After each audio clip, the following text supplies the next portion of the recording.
ምርኮኛ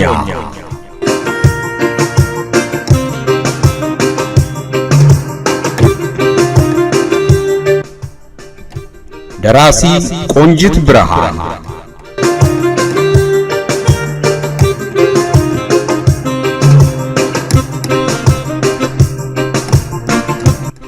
ተራኪ ኢዮብ ዮናስ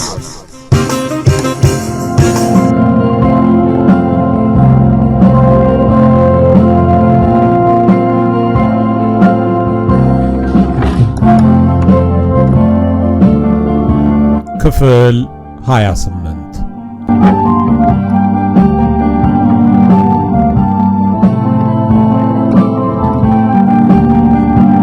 ሚስጥረ በጠዋት ተነስታ ዳኙን ቀሰቀሰችው።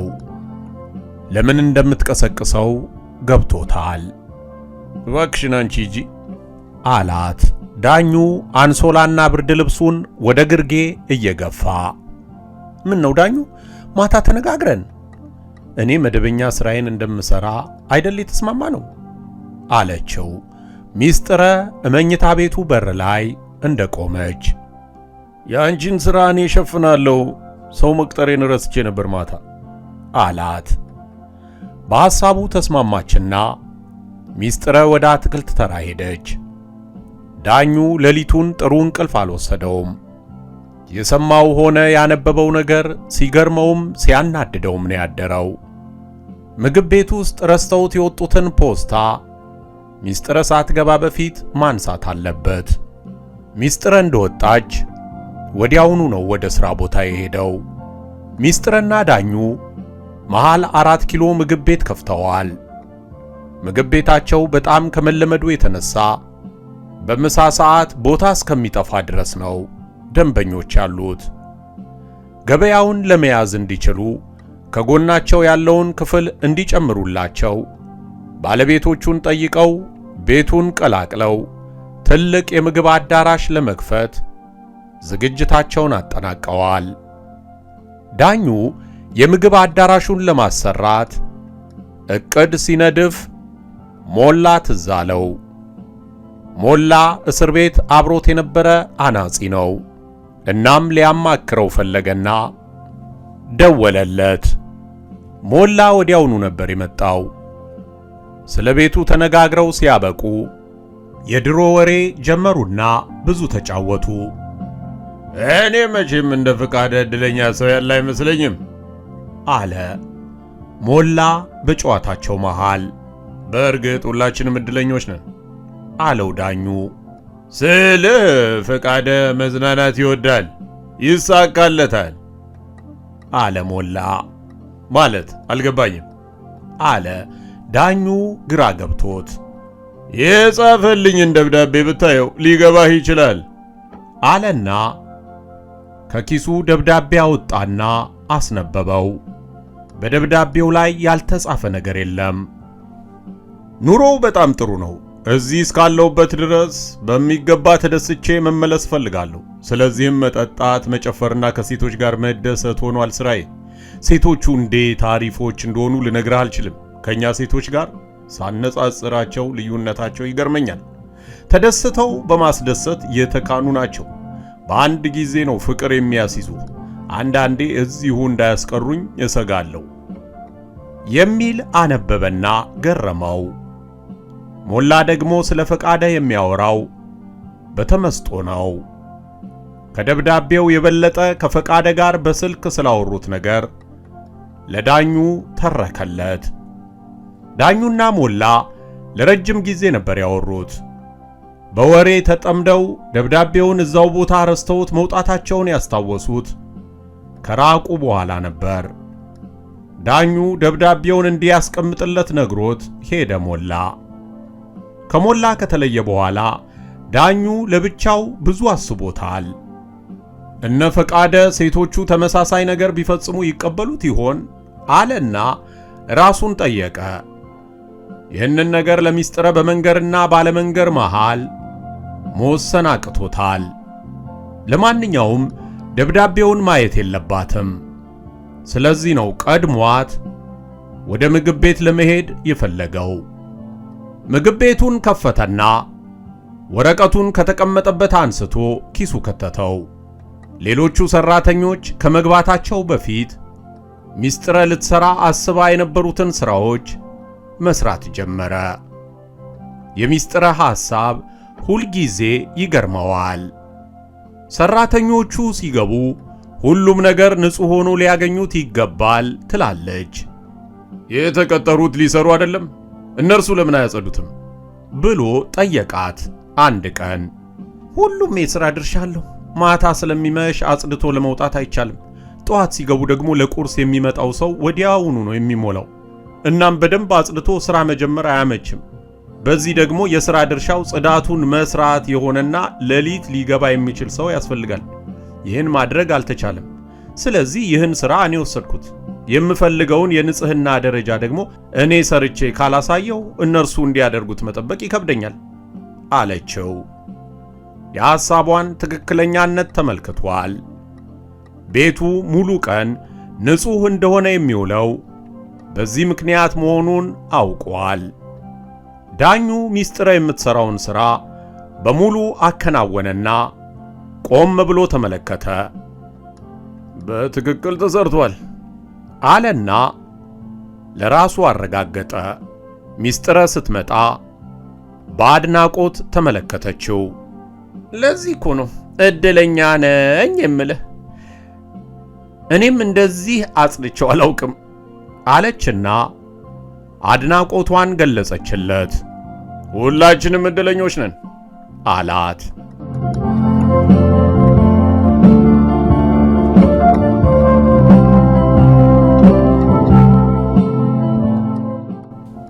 ፍሬ ሕይወት ማታ ከትምህርት ቤት ስትመለስ ሮቤል ቀድሟት ገብቶ አገኘችው። ወትሮውንም ሰላምታቸው ሞቅ ያለ ነው። ያን ዕለት ግን ለየት አለባት። ገጽታውን ስታየው የተመሰቃቀለ ስሜት ተመለከተች። ምን ሆነሃል ሮቢ? አለችው። መልስ አልሰጣትም።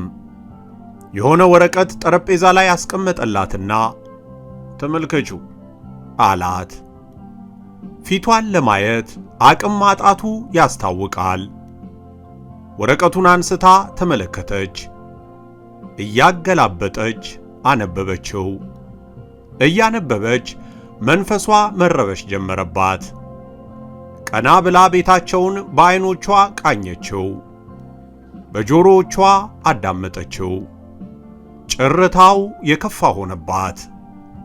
ለአፍታ ያህል አባታቸው በሕይወት እያሉ ቤታቸው እንዴት እንደነበር፣ ከአባታቸው ሞት በኋላ ከዘመቻ ስትመለስ፣ በትግሉ ወቅት፣ ከእስር በኋላ፣ ከእናታቸው ሕመምና ሞት በኋላ ከዚህ በላይ መሄድ አልቻለችም። ሕይወትን ከሮቤል መሄድ በኋላ ስታስበው ስለሚያቅታት ነበር ወደ ውጭ ለመሄድ ለሚያደርገው ጥረት ጆሮ ዳባ ልበስ ያለችው። አክስታቸው ኑኑ ሮቤልን እንድትወስድ የጀመረችውን ጥረት ለመቃወምም አቅም አልነበራትም። የእርሷን በጎ ሐሳብ ላለማደናቀፍና በተለይም ሮቤል ለመሄድ የነበረውን ፍላጎት ስታስተውል ጥረቱን መቃወም አልቻለችም። ምን ደረሰ እያለች መከታተልም መሄዱን የተቀበለች መሆኗን እንዳያስረዳ ስለምትሰጋ አላደረገችውም። ሮቤልም ስሜቷ ስለሚገባው ሂደቱን በየጊዜው አልነገራትም። ዛሬ ግን ግድ ሆነበት። ዓይኖቿን ማየት እንኳን አቅቶት ወረቀቱን እፊቷ አስቀምጦላት ገባ። አሁን መበርታት ያለባት እርሷ ናት። እናም ቀስ ብላ ወለሉ ላይ ተንበረከከች።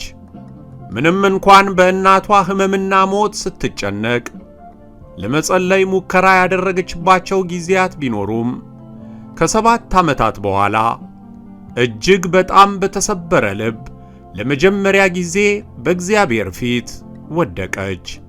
ሕይወትን ልትቋቋም የምትችልበትን ኃይል እንዲሰጣት ተማጸነችው። ያለችበትን እስከምትዘነጋ ድረስ ለደቂቃዎች ያህል በመንፈስ ኮበለለች። ከዛ ስትነሳ የተረጋጋች መሰላት። ሮቤልን ልታናግረው ኃይል ያላት ሆኖ ተሰማት። እናም ወደ መኝታ ቤት ገባች።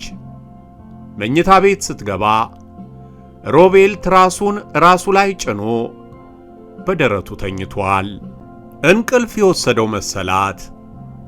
ጥቂት ቆም ብላ ተመለከተችው። ሰውነቱ ይነቃነቃል። እያለቀሰ መሆኑ ገባት። ሮቢ አለችው፣ ድምጿን ለማረጋጋት እየጣረች። አልመለሰላትም። ደግማ ጠራችው። አሁንም ስቅስቅታው ጨመረ እንጂ አልመለሰላትም። ሮቢ እህትህ እንድትኖር ትፈልጋለህ? አለችው በጠንካራ አንደበት። ከመቅጽበት ብድግ አለና ተመለከታት። ምን አይነት ጥያቄ ነው ቴት? አለ። አይኖቹ ቀልተው አብጠዋል። እንግዲህ ካንተ ሌላ ማን አለኝ ሮብ? የቱን ያህል እንደምወድህስ ታውቀው የለ? አቋረጣት ሮቤል። አዎ ቴትዬ፣ ይህንን ሳስበው እኮ ነው የተሰማኝ። ይቅር በይኝ ቴትዬ፣ በቃ እቀራለሁ፣ አንቺን ትቼሽ በፍጹም አልሄድም አለና አንገቷ ላይ ተጠምጥሞ አለቀሰ። ሐሳቤና ሐሳብህ አልተገጣጠሙም ሮቢ። የኔ ሐሳብ ካንተ በጣም የተለየ ነው። እህትህ እንድትኖር ከፈለክ ላታባባት እንድትሞክር ነው የምጠይቅህ። ያገኘኸውን እድል እንድትጠቀምበት ፈልጋለሁ። ይህን ለማድረግ ግን ሁለታችንም መጠንከር ያስፈልገናል። ከዚህ በኋላ ስታለቅስና ስትተክዝ ማየት አልፈልግም። እኔም እንደዚያ አላደርግም። ለዚህ አሁኑኑ ቃል ግባልኝ አለችው። የሮቤል እንባ አቆመና በምትኩ ገጽታው መደነቅ ዋጠው። በፍጹም የጠበቀው አልነበረም። ከዛ በኋላ ለብዙ ሰዓት ተነጋግረው ሮቤል ዳግም ስለ መቅረት እንደማያስብ ቃል እንዲገባላት አደረገችው። የሮቤል ጉዞ ፈጣን ነበር። በ15 ቀናት ውስጥ መብረር ነበረበት። አንድ ቀን ለሮቤል መገዛዛት ያለባቸውን ነገሮች ገዛዝተው ተመለሱና ማውራት ጀመሩ። ለመሄጃው የቀሩት 3 ቀናት ብቻ ነበሩ። እቴትዬ፣ አንድ ነገር ብጠይቅሽ ትቀየምኛለሽ? አላት። ለምንድን የምቀየምህ? ይልቁንም የምቀየምህ ልትጠይቀኝ ሲገባ ሳትጠይቀኝ ከሄድክ ነው አለችው። ሊነግራት ያሰበውን ነገር ለመገመት እየሞከረች ታረቀኝን አትወጂውም? አለና አይኖቿን እንዳያይ ማዶ ማዶ ማየት ጀመረ። እንደ እውነቱ እርሷም በጥያቄው በጣም ደንግጣለች። ሮቤልን 8 ዓመታት ትበልጠዋለች። ገና የ14 ዓመት ልጅ ነው። ለምን ጠየከኝ? አለችው ተረጋግታ። እንድትዋደዱ ስለምፈልግ። እኔ ታረቀኝን በጣም ወደዋለሁ፣ ደግሞም በጣም ጥሩ ሰው ነው አለና ድንገት በዝምታ ተዋጠ። ወደዋለሁ ሮቢ አለችና ከዝምታው መለሰችው። እርሱም በጣም ይወድሻል። ደግሞ ይሄን በምን አወቅ? አለች እየገረማት። ነግሮኛል። በጣም እንደሚወድሽና ጥሩ ሰው በመሆንሽ እንደወደደሽ፣ እህቴ በመሆንሽ እድለኛ መሆኔንም ነግሮኛል አላት ሮቤል። ሮቤልን እናት ሆና ወደ አሜሪካ የምትወስደው ኑኑ ያክስታቸው ልጅ ናት። ላለማልቀስ የገባችለትን ቃል ለመጠበቅ ከራሷ ጋር ባደረገችው ትግል እንባዋን ሳታሳየው ሸኘችው። ሁሉንም ሸኚዎች ጥቂት መቆየት እንደምትፈልግ ነግራ ተሰናበተቻቸው። የበላይሁን እናት ግን ለመሄድ ፍቃደኛ ሳይሆኑ ቀርተው አብረዋት ቆዩ። ብቻዋን ስትሆን ታምቆ የነበረ እንባዋ እየገነፈለ መንታ መንታ የሆነ ቁልቁል በጉንጮቿ ላይ ተሽቀዳደሙ። የበላይሁን እናት አልከለከሏትም። እስከሚበቃት እንድታለቅስ ተዋት። እርሳቸውም በሆዳቸው ውስጥ የተቀበረውን ሐዘናቸውን የእርሷ ለቅሶ እየኮረኮረው ሳግ እየተናነቃቸው አለቀሱ። ከእርሳቸው ለቅሶ ባሻገር ቃላብና በላይሁንን እንዲሁም ሌሎቹን ሁሉ እያስታወሰች እምቅ ብሶቷንና ናፍቆቷን በእንባዋ አጠበችው። ሮቤልን የያዘው አውሮፕላን የበረራ ሰዓት ደርሶ አውሮፕላኑ የቦሌን ምድር እስኪለቅ አልተንቀሳቀሱም።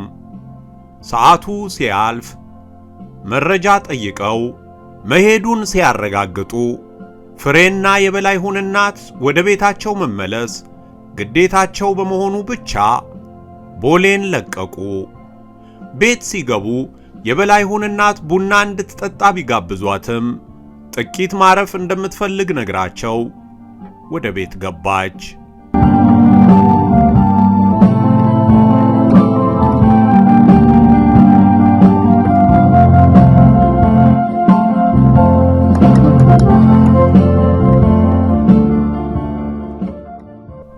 ስድስት ወራት የስድስት ቀናት ያህል ፈጥነው አለቁበት። በተለይ በመጨረሻዎቹ ቀናት በርካታ ቀጠሮዎች ተደራረቡበት። በኮርሱ ላይ የነበሩት ተሳታፊዎች ልዩ የአዳር ዝግጅት ጋብዘውታል። ሁለቱ አውሮፓውያን ሴት ጓደኞቹ ፋታ ሊሰጡት አልቻሉም። ዝብርቅርቅ ብሎበት ነበር። መደዳውን 3 ቀናት ጭፈራ አድሮ በአራተኛው ቀን ተዝለፍልፎ አልጋው ላይ የመውደቅ ያህል ነበር የተጋደመው። ስልኩ ሲጠራ ቢሰማውም ሊያነሳው ግን አልቻለም። ከዚያ በኋላ ሳይሰማው ስንት ጊዜ እንደተደወለ አያውቅም። የሚያውቀው ለረጅም ሰዓታት መተኛቱን ነው። እንቅልፉን ጨርሶ ሲነቃ ቀኑና ሰዓቱ ተደነጋግሮት ነበር። ለማንኛውም ብሎ ሻንጣውን ማዘጋጀት ጀመረ። ልብሶቹን ከቶ ሳይጨርስ ስልኩ አቃጨለ።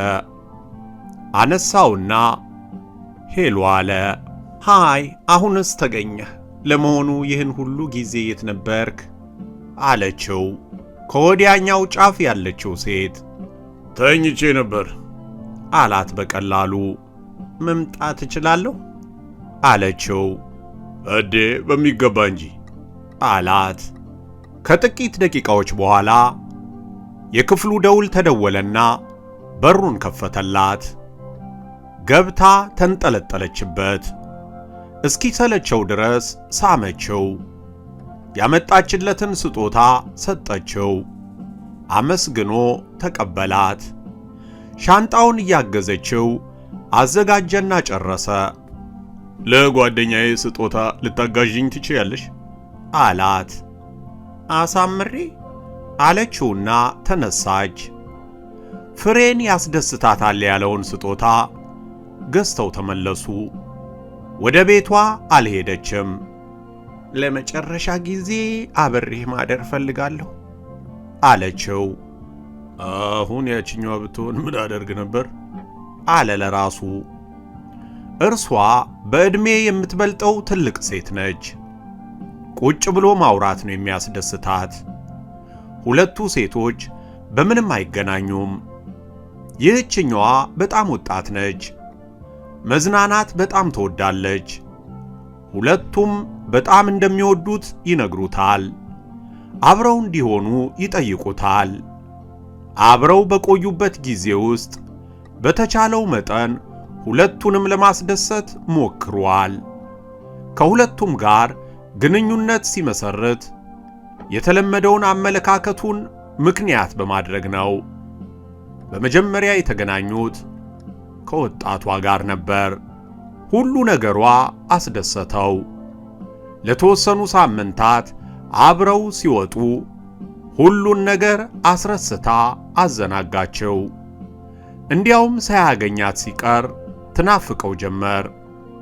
እናም ስጋት ያዘው። ግንኙነታቸው ከጊዜያዊነት ማለፍ እንደሌለበት ወሰነ። ለሕይወት ጓደኛ ልትሆነው የምትችለው ሰው ፍሬ ብቻ መሆኗን አምኗል። እርሷን ሊለውጥ የሚችል ሰው አይፈልግም። ያለውን ግንኙነት ለመቀነስ በማሰብ ከሌላ ሴት ጋር መውጣት ጀመረ። ከትልቋ ሴት ጋር እንዳሰበውም ሆነለት። ሊያገኝ የሚገባውን እርካታ ሳያጓድል ሊፈጠር የነበረውን አደጋ አስቀርቷል። ተደሰተ። የማደር ጥያቄዋን አልተቃወማትም። እንዲያውም ደስ አለው። በአውሮፓ የሚያደርገውን የመጨረሻ አዳር ተደስቶ ማሳለፍ ይፈልጋል። አብረው አድረው አውሮፕላን ጣቢያ ድረስ ሸኘችው። ለመጨረሻ ሲለያዩ እንባዋ ሲመጣባት ገረመው። ኢትዮጵያ እመጣለሁ አለችው። አውሮፕላን ላይ ሆኖ ትቷት ስለመጣው ፈረንጅ ማሰብ አልፈለገም። ፍሬ ሕይወትን አሰባት። በጣም ናፈቀችው። አዲስ አበባ ሲደርስ የመጀመሪያ ሥራው ፍሬ ሕይወትን ማግኘት ነው የሚሆነው። የፍሬ ሕይወት ፍቅር ልዩ ነው። ለፍቅር የምትሰጠው ግምት ያስደንቀዋል። ቃል አክባሪነቷን ይወደዋል። ሁል ጊዜ ግን ይሰጋል። ፍሬ አንድ ቀን እንኳን ወደ ሌላ ወንድ ከሄደች የምትመለስ አይመስለውም። ሊያጣት ደግሞ አይፈልግም። ለእርሱ ግን ከሌላ ሴት ጋር መሆን ምንም ማለት አይደለም።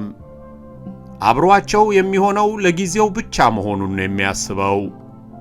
ያም ሆኖ ግን አንዳንድ ጊዜ ጠንከር ያለ ግንኙነት ውስጥ የገባ ሲመስለው ፍሬ ሕይወትን ያስብና ወዲያውኑ ያቋርጣል። አዲስ አበባ ሲገባ ከቀኑ 10 ሰዓት ነው። ከአውሮፕላን ማረፊያው ሲወጣ ማንም ይጠብቀኛል ብሎ ስላልገመተ ወደ ቤቱ የሚያደርሰው ታክሲ ብቻ ነበር የሚፈልገው። እባክህን ሰላም በለኝ አለችው ፍሬ ሕይወት ሳያስበው። ፍቃደ በድንጋጤ ጋሪውን ገፈተረውና ወደ እርሷ ዞረ። እንዴት አቅፎ ከመሬት እንዳነሳት አላወቀውም። በአካባቢው ያሉ ሰዎች እስኪገርማቸው ድረስ አሽከረከራት። እሺ በድንጋጤ ብሞትስ አላት ትንሽ ሲረጋጋ። የልቡን ምት በእጇ እንድታየው እጇን ደረቱ ላይ አስደገፈው። ትንፋሹ ቁርጥ ቁርጥ ማለቱን አላቆም አለ። በፍጹም ትመጫለሽ ብዬ አላሰብኩም። ቤት ደርሼ ስልክ እስከምደውል ቸኩዬ ነበር አላት ጥብቅ አድርጎ እያቀፋት። አስችሎኝ የምቀር ይመስልሃል? ላይህ እንዴት እንደጓጓሁ አላወቅክም ማለት ነው። እወድሃለሁ እኮ ፍቃደ አለችው። እርሷም አይን አይኑን እያየችው መቼም የኔን ያህል አይሆንም አላት። ሻንጣው ታክሲ ላይ ተጫነና ሹፌሩ ሲገባ መቼን የምንገናኘው አለችው። እቤት አብረን እንሂድ እንጂ አላት ፍቃደ እጇን ይዞ። እቤት እንኳን አልሄድም፣ ማታ ደውልልኝ አለችው። እቤትሽ እናድርስሽ አላት ደግሞ። እቤት አልሄድም፣ እዚሁ አካባቢ ከሰው ጋር ቀጠሮ አለኝ አለችው። በጣም እየከፋው ስሟት ታክሲው ውስጥ ገባ። ፍሬ የፈቃደን የፍቅር አገላለጽ በጣም ትወደዋለች። አይሰስትም። ታክሲው ከአጠገቧ እስኪርቅ ድረስ በዓይኖቿ ተከተለችው። እጆቿንም አወዛወዘችለት። በእርግጥ ቀጠሮ አልነበራትም። ታክሲው ውስጥ አብራው ከገባች እቤት እንድትሄድ ሊያሳምናት እንደሚችል አስባ ነው። እቤቷ ደግሞ መሄድ አትፈልግም። ታክሲ ያዘችና ወደ ቤቷ ሄደች። 1 ሰዓት ሲሆን ፍቃደ ደወለላት። እየጠበቀችው ነበር። ፍሬ ጨካኝ ነሽ አላት ስልኩን ስታነሳው። ጨካኝ ነኝ ብዬ ገምቼ አላውቅም አለችው እየሳቀች። አልናፈኩሽም ማለት ነው? መናፈቄን እንዴት አድርጌ እንደማሳይህ አላውቅም። ልቀበልህ የመጣሁት ስለናፈከኝ መሰለኝ። በጣም እንደምወድሽ ግን ታውቂያለሽ አላት ፈቃደ። መመዘን የሚቻል ቢሆን የማናችን እንደሚበልጥ ማየት እንችል ነበር። እንደኔ ግን እንደማትሆን እርግጠኛ ነኝ አለችው አጸፋውን ለመመለስ። ነገ የት ነሽ? ከሰዓት በኋላ ትምህርት አለኝ። እንግዲያው ጠዋት 3 ሰዓት ቤት መጣለሁ። ሰዓቱ እስከሚደርስ እቸኩላለሁ። እወድሻለሁ።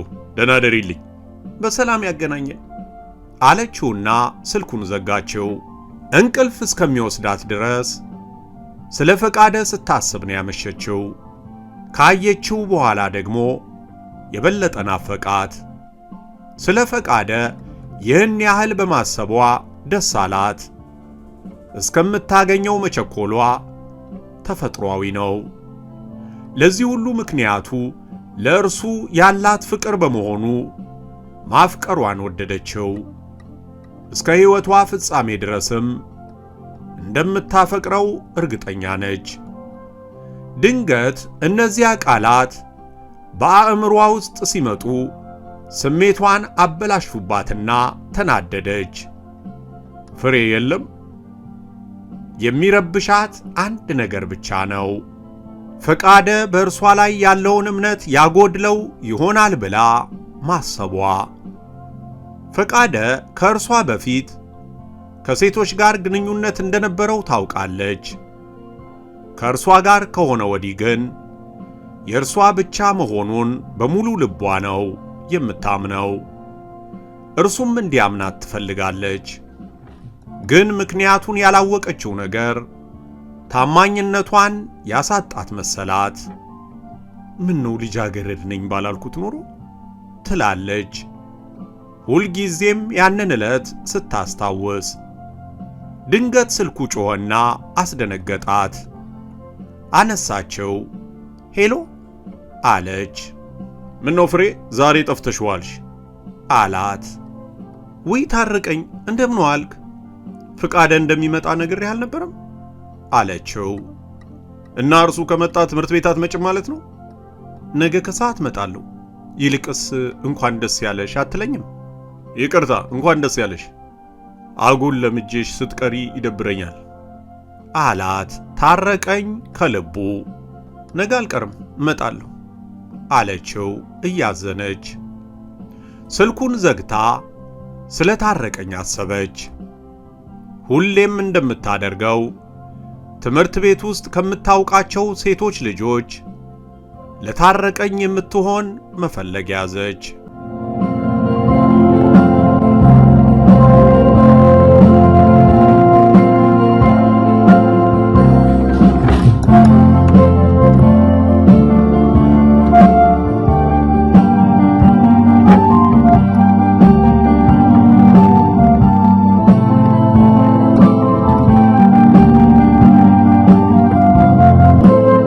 ምርኮኛ ከቆንጅት ብርሃን የዛሬ ትረካ የእስካሁኑ ነበር። በቀጣይ ክፍል እንደገና እስክንገናኝ ቸር ይግጠመን። ኢዮብ ዮናስ ብለው ዩቲዩብ ላይ ገብተው ፕሌሊስት ውስጥ ከገቡ እነዚህን መጽሐፍት ትረካ ያገኛሉ። ኦዳድ፣ ጉንጉን፣ እመጓ፣ ዝጎራ፣ መርበብት፣ ራምቦ፣ ወሰብሳቤ፣ ገመና፣ ሁቱትሲ፣ ፍትሃዊ የጠጅ ክፍፍልና ሌሎች የኢትዮ ኤርትራ ህብራዊ የስፖርት ታሪኮች። ምርኮኛ መጽሐፉ ኢትዮጵያዊው ጃንደረባ፣ ታላቁ መጽሐፍ ቅዱስ